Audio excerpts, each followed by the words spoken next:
Welcome to The Explainer. Today, we're diving into the incredible and honestly heartbreaking story of a small stray dog. She was plucked from the streets of Moscow and launched into the cosmos, becoming the very first living thing to ever orbit our planet. It's a tale that didn't just make headlines, it literally changed the course of human history. So, let's set the scene. The date is November 3rd, 1957. On this day, the Soviet Union launched a mission that sent absolute shockwaves around the globe. And not just because of its technology, but because of its single, four-legged passenger. I know, it sounds kind of crazy, right?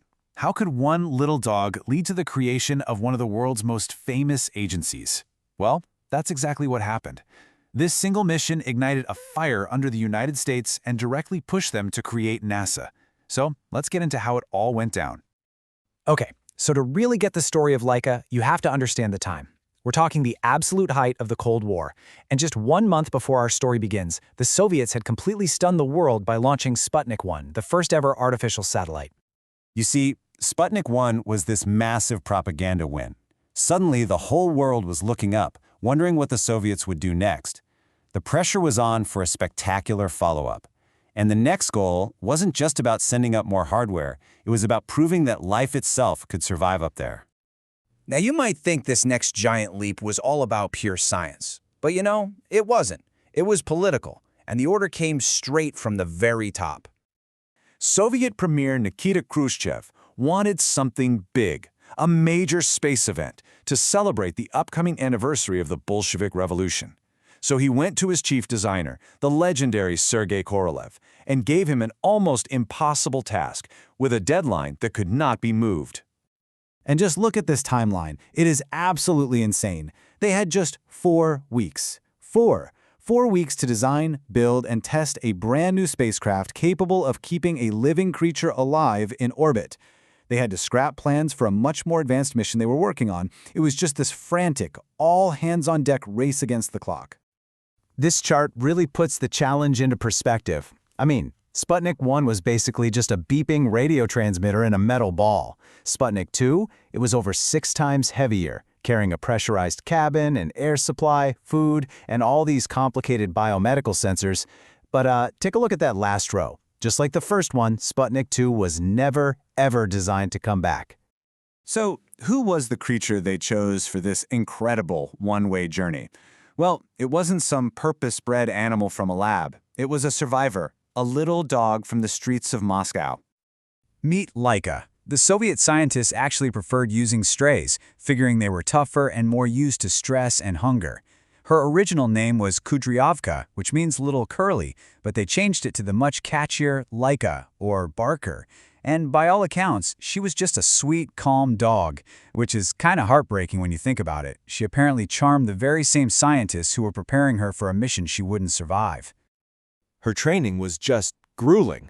To get her used to the tiny cabin of Sputnik 2, they kept her and 2 other dogs in smaller and smaller cages for weeks.